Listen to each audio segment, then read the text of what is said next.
Good day to you, brothers, sisters, friends, and new faces, and welcome to Current Events and Christian Expectations. And today, in this podcast, we're going to discuss Armageddon and the use of it lately and historically. Today, we're going to lead off with Isaiah 8, verses 11 through 13. As usual, we'll have several other scriptures that we'll reference and read today, and we'll put those in the overview. So, with the last days and the coming apocalypse under the Holy Scriptures, let's just dig right in. Yes, current event, Armageddon. Now, this is not to be confused with apocalypse, which, by the way, in the Greek simply means revelation.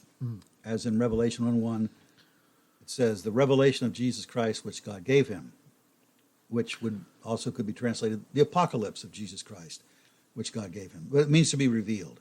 But we're looking at the idea of Armageddon, which, of course, comes from, as we will see, the book of Revelation. Here's a quote to start us off on this, why it's a current event. Quote, and this is from Fox News, October 6th of this year. President Biden said in an address to the Democratic Senatorial Campaign Committee on Thursday night that the country under his leadership is as close to Armageddon as it has been since the Cuban Missile Crisis in the 1960s. Now, some believe there is a conspiracy to get us into war, as we will see, nuclear war. But let's remember the last podcast about conspiracies, and these words, as Randy reads them, from Isaiah 8, 11 through 13. For the Lord spoke to me with his strong hand upon me, and warned me not to walk in the way of this people, saying, do not call conspiracy all that this people calls conspiracy, and do not fear what they fear, nor be in dread. But the Lord of hosts, him you shall honor as holy. Let him be your fear, and let him be your dread. Yes, fear the Lord only. As we talked about last time in our previous podcast, conspiracy theories come and go, and if you let them get a hold of you, they can shake you up and fill you with fears. We don't want that. Fear the Lord only. Here's a quote now to start us off from Daniel L. Davis from the website Responsible Statecraft. This is a May 3rd, 2022 edition. Here's the headline. Why does Washington want to risk nuclear war with Russia? Okay, that's the headline. In this article, Davis refers to the following proposed bill. Quote, the text of Representative Kinzinger's proposed bill would authorize the president, upon confirmation Russia had used chemical, biological, or nuclear weapons to, quote, use the armed forces of the United States, end quote, against Russian targets, and to, quote, this is from the bill proposed, protect the national security interest of the United States, end quote, and to restore, quote, the territorial integrity of Ukraine, end quote. Davis goes on to say, the fellow who wrote this article, the following, quote, this proposal continues a trend among Washington elite who advocate actions that would bring the United States perilously close to a war with Russia, end of quote. Well, who would that be? Well, go back and check our podcast on globalists. Yeah. You'll get an answer. It'll become apparent. Right. Now, here's another quote. Sort of ties into this. Thought we should address it. This is from the Associated Press, quoting the National Opinion Research Center for Public Affairs Research. That's out of the University of Chicago. It's supposed to be an independent organization. Here's the quote. A new poll shows 71% of voters think the future of the country is at stake when they vote in November's midterm elections. Okay, end of quote. Of course, a nation's future is not decided by a vote, but by the providence of God. One of the deceits of democracy is that we get to rule ourselves by deciding our future. That is not what scriptures say. For example, Randy's going to read Psalm 75, 1 through 7. We give thanks to you, O God. We give thanks, for your name is near. We count your wondrous deeds. At the set time that I appoint, I will judge with equity. When the earth totters and all its inhabitants, it is I who keep steady its pillars. I say to the boastful, do not boast, and to the wicked, do not lift up your horn, and do not lift up your horn on high, or speak with a haughty neck.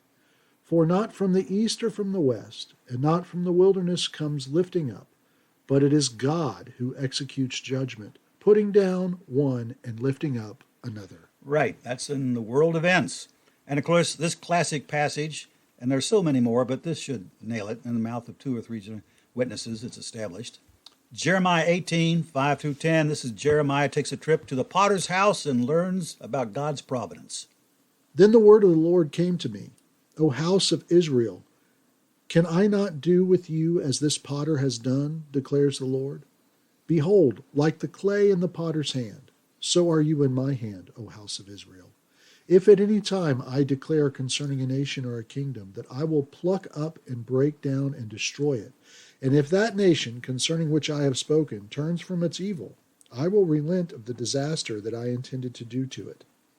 And if at any time I declare concerning a nation or kingdom that I will build and plant it, and if it does evil in my sight, not listening to my voice, then I will relent of the good that I had intended to do to it. Yes, not just Israel. The nations are under the judgment and the ruling and the providence of God. He lifts one up and brings down another accordingly in his goodwill and good righteous judgment. God is the judge, and his judgment for this age, in some manner we can also say will end this age, in an event called Armageddon.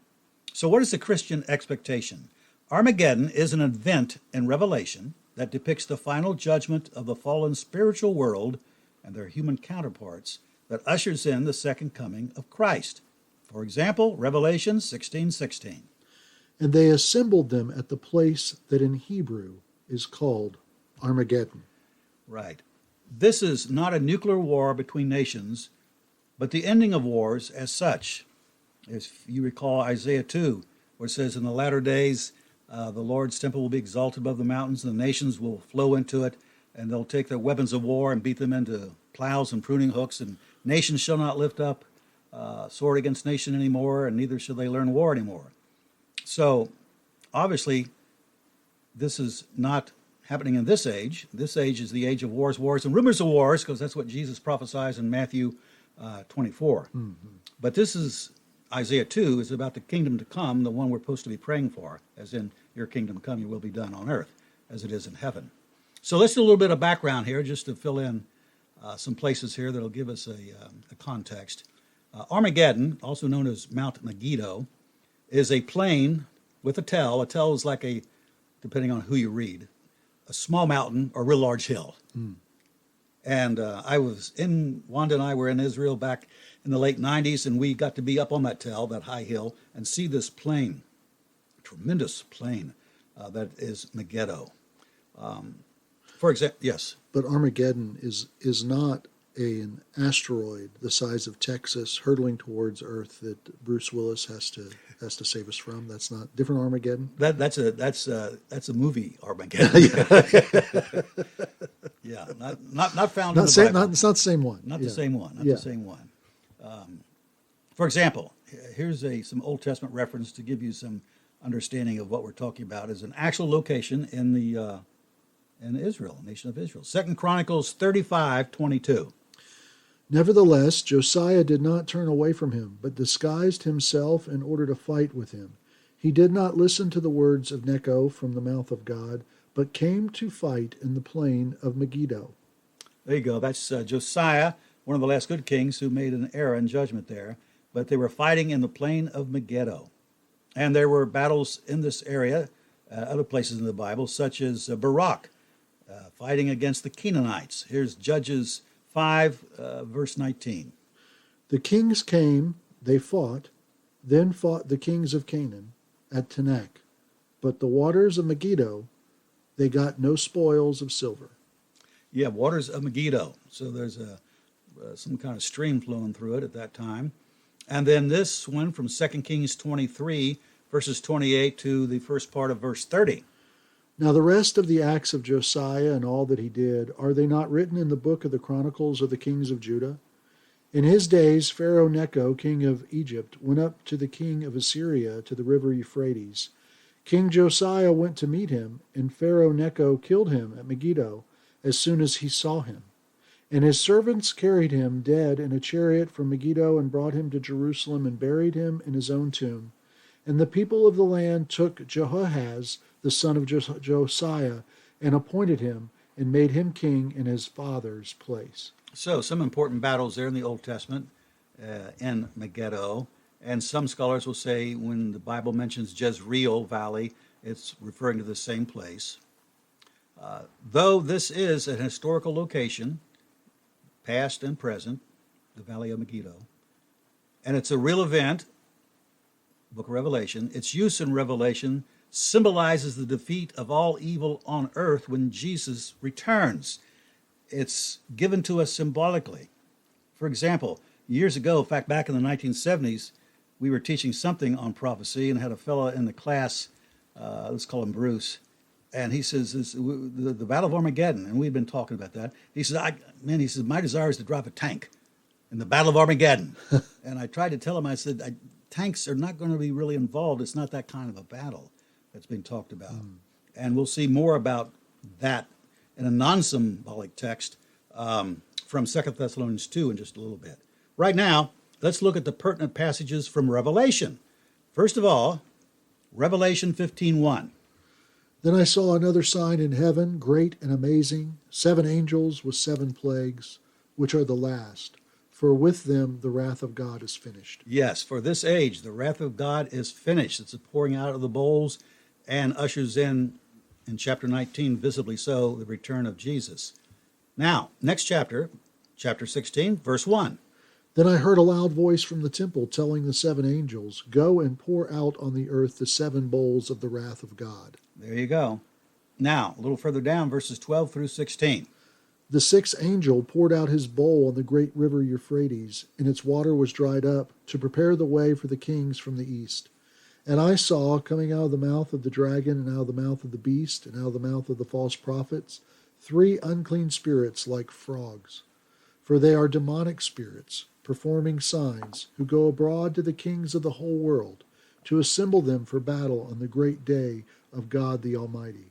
Behold, I am coming like a thief. Blessed is the one who stays awake, keeping his garments on, that he may not go about naked and be seen exposed. And they assembled them at the place that in Hebrew is called Armageddon. Yes, symbolically represents the worldwide conflict that will come to an end with the return of Jesus. Let's turn now to chapter 19 and look at a few verses there to give us some context. Verse 11. Then I saw heaven opened, and behold, a white horse. The one sitting on it is called Faithful and True, and in righteousness he judges and makes war. Yes, throughout the book of Revelation, we have several places where there is a picture of the coming kingdom. But this is the climax now, and all gathered up in Jesus on a white horse, because after this event, as you move to chapter 20, 21, 22, the whole atmosphere and the structure of Revelation changes because you're into the next age. Let's look at verse 19 of chapter 19. And I saw the beast and the kings of the earth with their armies gathered to make war against him who was sitting on the horse and against his army. Yeah, beast is an interesting character. We don't have time to dwell on that with this podcast, but it represents anti-Christian government apparently, and represented as a horrible monster, spirit side of things, and against Christ, trying to organize the world against Jesus. Verse 20. And the beast was captured, and with it the false prophet, who in its presence had done the signs by which he deceived those who had received the mark of the beast, and those who worshipped its image. These 2 were thrown alive into the lake of fire that burns with sulfur. Yes, an end to what we on planet Earth would know as bad politics involved always in war and propaganda to deceive people. And then verse 21. And the rest were slain by the sword that came from the mouth of him who was sitting on the horse, and all the birds were gorged on their flesh. Yes, the ones who are slain are the ones who are opposing. Keep that in mind. It's not the end of the human race there. It's the end of some people, apparently. So there's no battle here in the normal sense. It's over before it starts. So let's take a look now at the same sequence of events from 2 Thessalonians chapter 2. Let's see how Satan was trying to deceive the church at Thessalonica to upset their faith in God, to bring them to doubt the word of God. Now listen to this from 2 Thessalonians 2, verses 1 through 4. Now concerning the coming of our Lord Jesus Christ and our being gathered together to him, we ask you, brothers, not to be quickly shaken in mind or alarmed, either by a spirit or a spoken word or a letter seeming to be from us, to the effect that the day of the Lord has come. Let no one deceive you in any way, for that day will not come unless the rebellion comes first, and the man of lawlessness is revealed, the son of destruction, who opposes and exalts himself against every so-called God or object of worship, so that he takes his seat in the temple of God, proclaiming himself to be God. Right. This is the picture of the so-called Antichrist, end-time person who will be taken out by the return of Jesus. So what were they being tempted to believe that was contradicting God's word? Well, one, they were being tempted to believe that Jesus had already returned, and they were being left to suffer the judgment of God. Paul assures them Jesus hasn't returned, for, number two, that day cannot come unless two events take place. The unprecedented falling away, that's the first one. Remember, people say, well, is that Christians? That's the world? It's the whole world, and in other places, Christians are warned, not to be deceived by Satan. And we'll see that in a moment. But remember, Satan is the deceiver of the entire world, and that's who's being deceived here. Revelation 12, 7 through 9. Now war arose in heaven, Michael and his angels fighting against the dragon. And the dragon and his angels fought back. But he was defeated, and there was no longer any place for them in heaven. And the great dragon was thrown down, that ancient serpent, who is called the devil and Satan, the deceiver of the whole world. He was thrown down to the earth, and his angels were thrown down with him. Right. He has a plan. He has a conspiracy, as we saw last time. And he finally has his man, the Antichrist. Now, the revealing of the lawless one is one of those great events that Paul is saying you can clearly know about. You can clearly know that the return of Jesus, the day of the Lord, hasn't begun yet, because there hasn't been this great falling away. I mean, things are getting bad, but it hasn't happened. And Paul obviously assumes that we will know that and recognize it, otherwise it wouldn't be a sign. So people say, well, what will we know? You'll know. You'll know when you know. And Satan is trying to deceive the whole world. So after the revealing of the lawless one, who is energized by Satan, he's out to deceive all those who don't love the truth. So here's the answer to, will I be deceived by the Antichrist? Not as long as you love the truth of God. 2 Thessalonians 2, 8 through 10. And then the lawless one will be revealed, whom the Lord Jesus will kill with the breath of his mouth and bring to nothing by the appearance of his coming. The coming of the lawless one is by the activity of Satan, with all power and false signs and wonders, and with all wicked deception for those who are perishing, because they refuse to love the truth and so be saved. Right. It's going to be so clear and so obvious, the light versus the dark, the absolute evil versus the absolute good, and choosing sides that day will be based clearly upon what you are at the time it happens. So we need to keep that in mind. Now, a lot of deception, energized by Satan, with the man of lawlessness, the Antichrist, to deceive the world. Again, note that parallel in the Armageddon passage that Randy read from Revelation 16. The sixth angel pours out his bowl on the great river Euphrates, and its water was dried up. Now, demons, deceptive spirits, aren't stopped by a water. They aren't stopped by a river. This is a symbolic way of saying the border, the spiritual border that has kept these spirits in place, is now open and released, and they're let loose. It's like the depths of hell are emptied. So this is what's happening. This is to prepare the way for kings of the east. Then they emphasize, the writer does, John, that these spirits, unclean spirits, are like frogs, and they come out of the main characters here in the book of Revelation, the dragon, the beast, and the false prophet. And they're demonic spirits performing signs. They go about to deceive the whole world. Exactly what Paul's talking about, but you see, Paul doesn't have a battle. And it's because it is a battle spiritually. But what it will look like historically once it's over, we'll have to wait to see. And so they all assembled at the place, which in Hebrew is called Armageddon. So again, especially note that Paul doesn't say the great sign will be Armageddon. The sign will be people will fall away. There'll be a great rebellion against God, such as the world has never seen. And there'll be a man, Antichrist, who lead it up. There'll be all kinds of deceit. And the only ones who will know what's going on is those who love the truth. So people in podcast land take that to heart. So there's no battle here. Satan does his work, but Jesus' return does him in with just a breath, as you heard Randy read, just a breath. No troops, no modern battle equipment, just an end to deception that's been going on since Genesis chapter 3. So Paul clearly means these two events, the great falling away and the revelation of the man of sin, man of lawlessness, energized by Satan, will be obvious to all who love the truth. That's the cure for deception. As Hebrew tells us very clearly in Hebrews 10, do not forsake the assembling of yourselves together, so much more so as you see the day approaching. Yeah. We can see it approaching now in the events of our culture.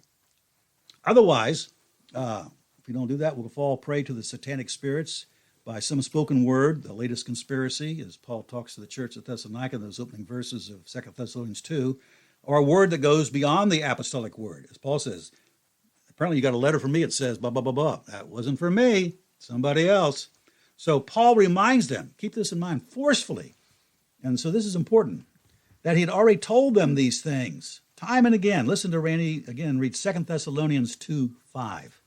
Do you not remember that when I was still with you, I told you these things? Yeah, and it means I told you over and over. In other words, they were already susceptible to the wiles of Satan. And the world will be deceived, and we should not be deceived. Jesus warns us that when his return takes place, we need to already be focused on what matters, and that's not worrying about Armageddon and nuclear war and things of that truth, whatever wars may come. The Armageddon is about the final end of all things and the ushering in of the new kingdom.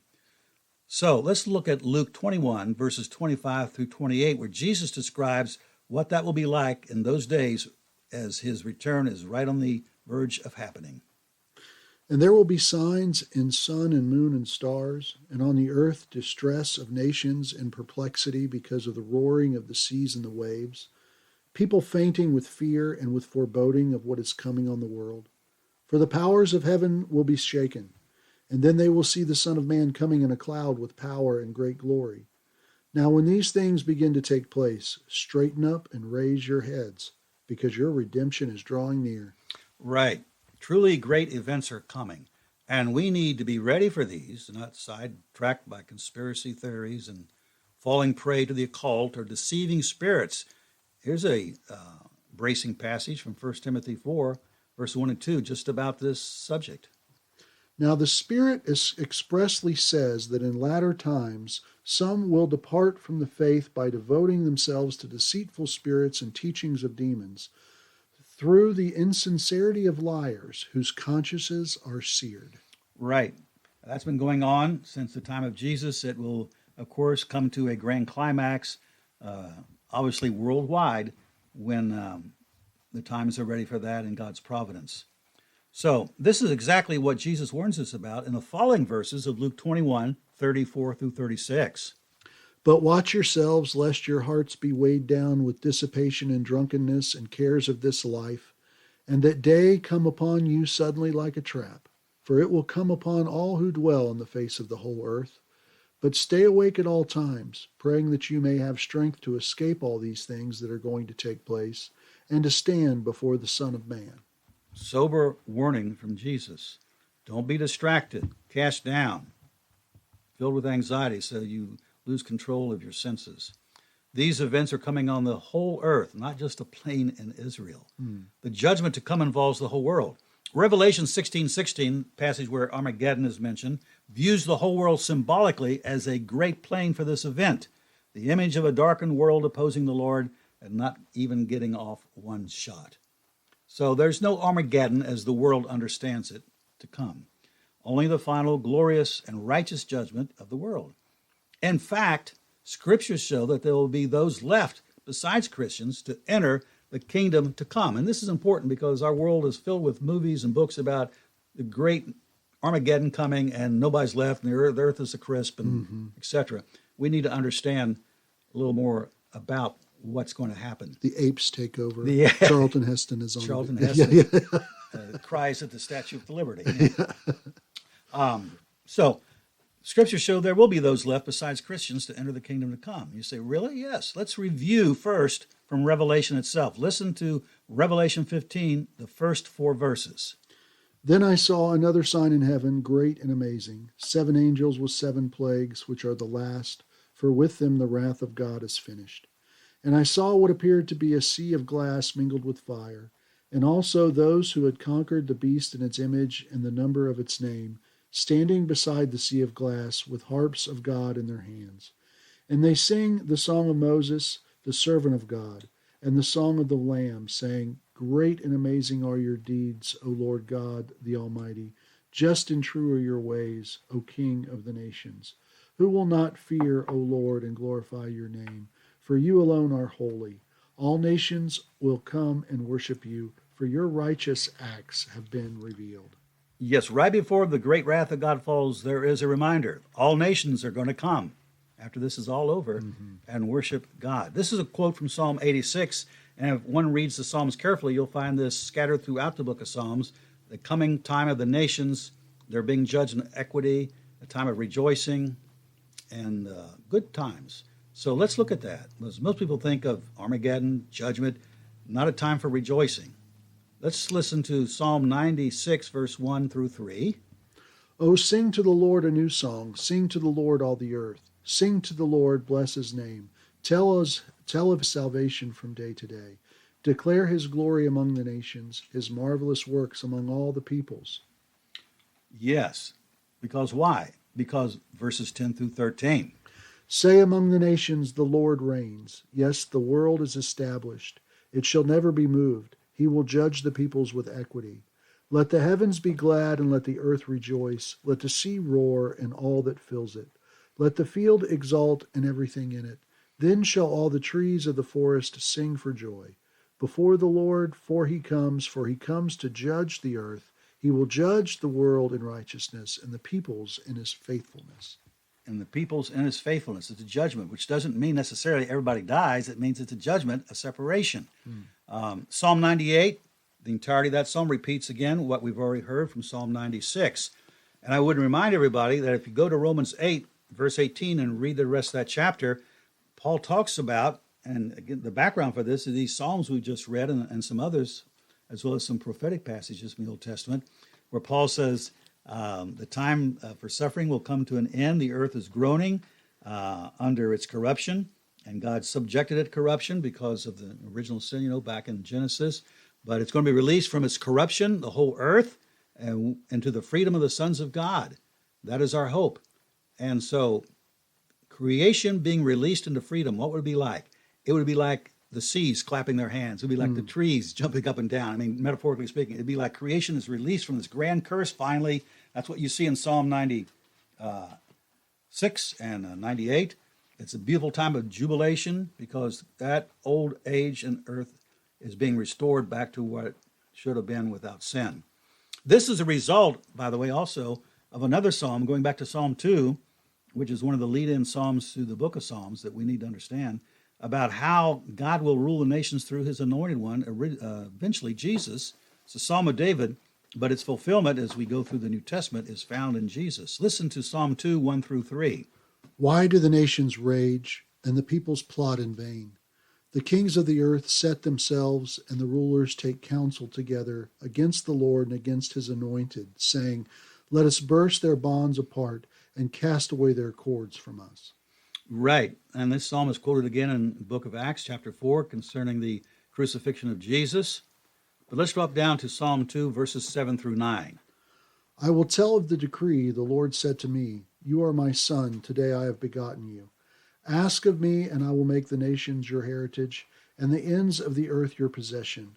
You shall break them with a rod of iron and dash them in pieces like a potter's vessel. Yes. Now, obviously, if you're going to rule over people, you don't destroy them. So the dashing there, the shattering, the rod of iron refers to the resistance of the nations will be over and submitted to the rule of Jesus. So this accords with the teaching of Jesus. And listen to these words now, because this is about Jesus speaking of his own coming back to earth and the judgment that will take place then. Matthew 25, verses 31 through 40. When the Son of Man comes in his glory and all the angels with him, then he will sit on his glorious throne.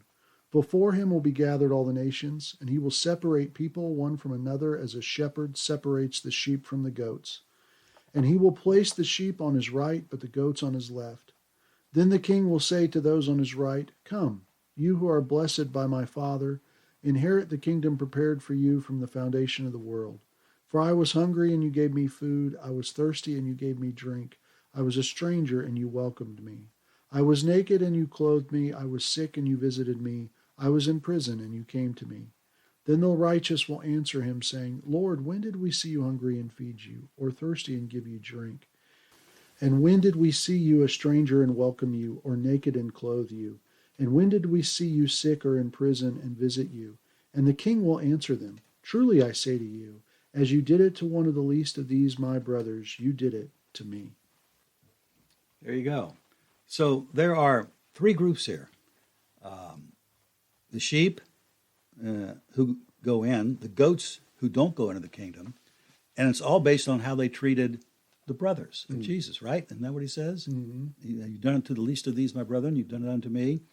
Who are they? Matthew 12:50. For whoever does the will of my Father in heaven is my brother and sister and mother.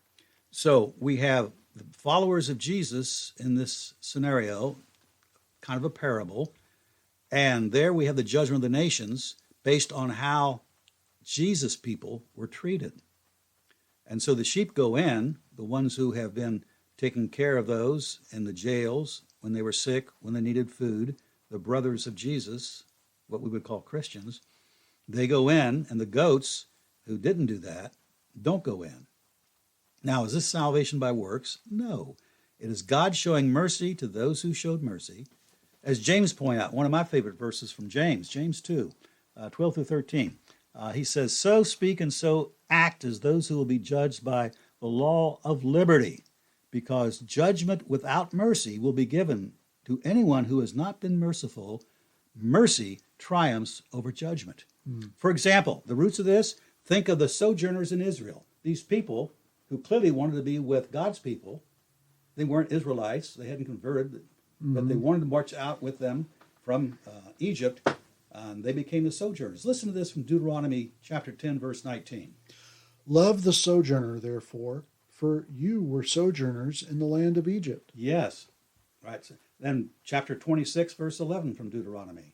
And you shall rejoice in all the good that the Lord your God has given to you into your house, you and the Levite and the sojourner who is among you. Exactly. The sojourner, not part of the covenant, but they're there receiving the benefits. They get blessings. They get the blessings. Yeah. Think of Rahab the whore, who was merciful to the spies.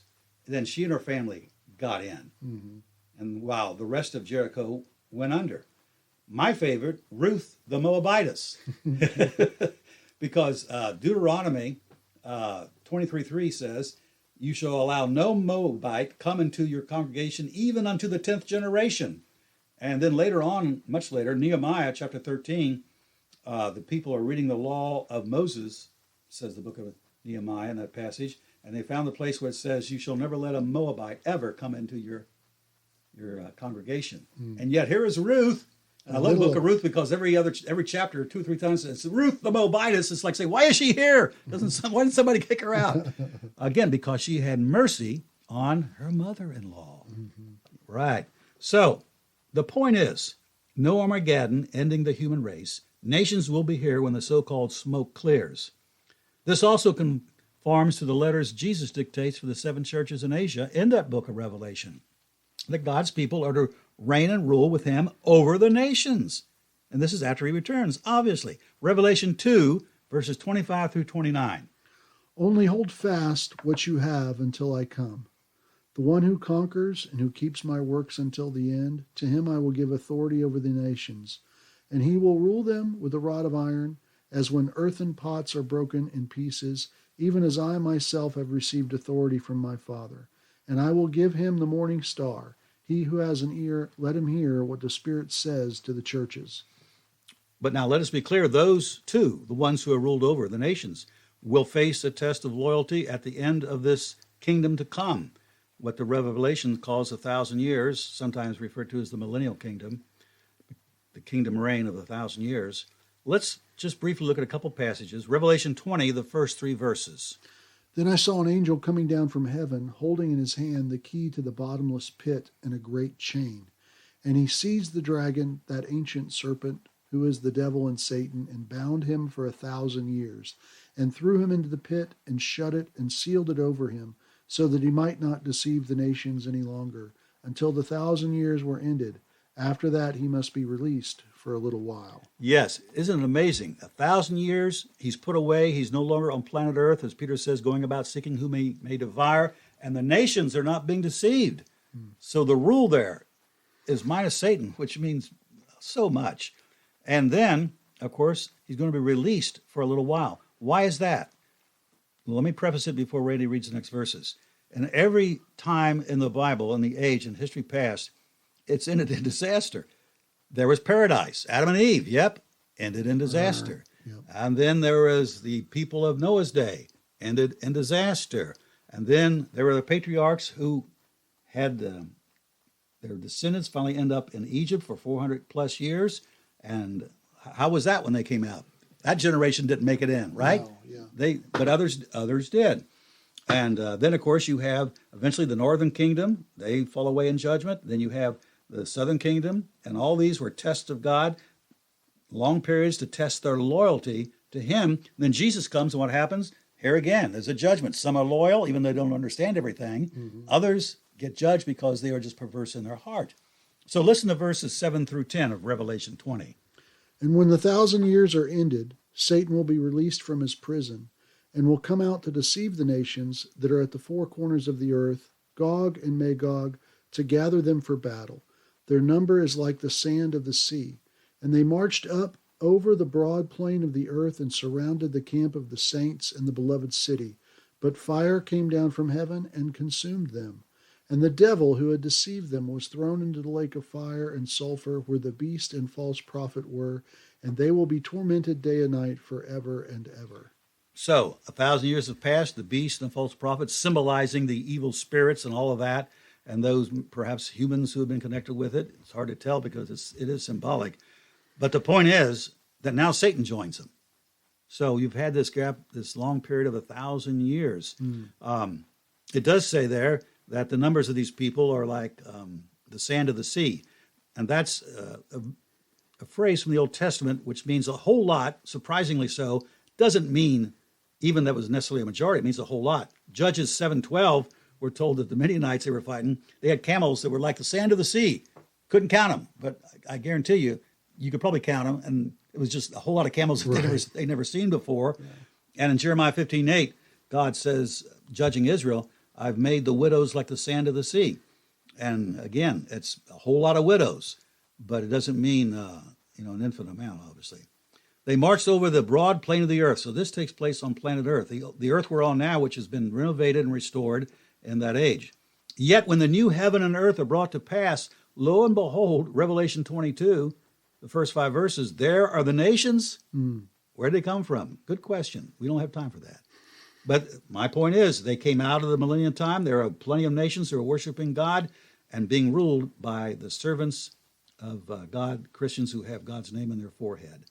So remember, the battle already is over. John 12:31, Jesus says, now is the judgment of this world. Now will the ruler of this world be cast out. He's already defeated.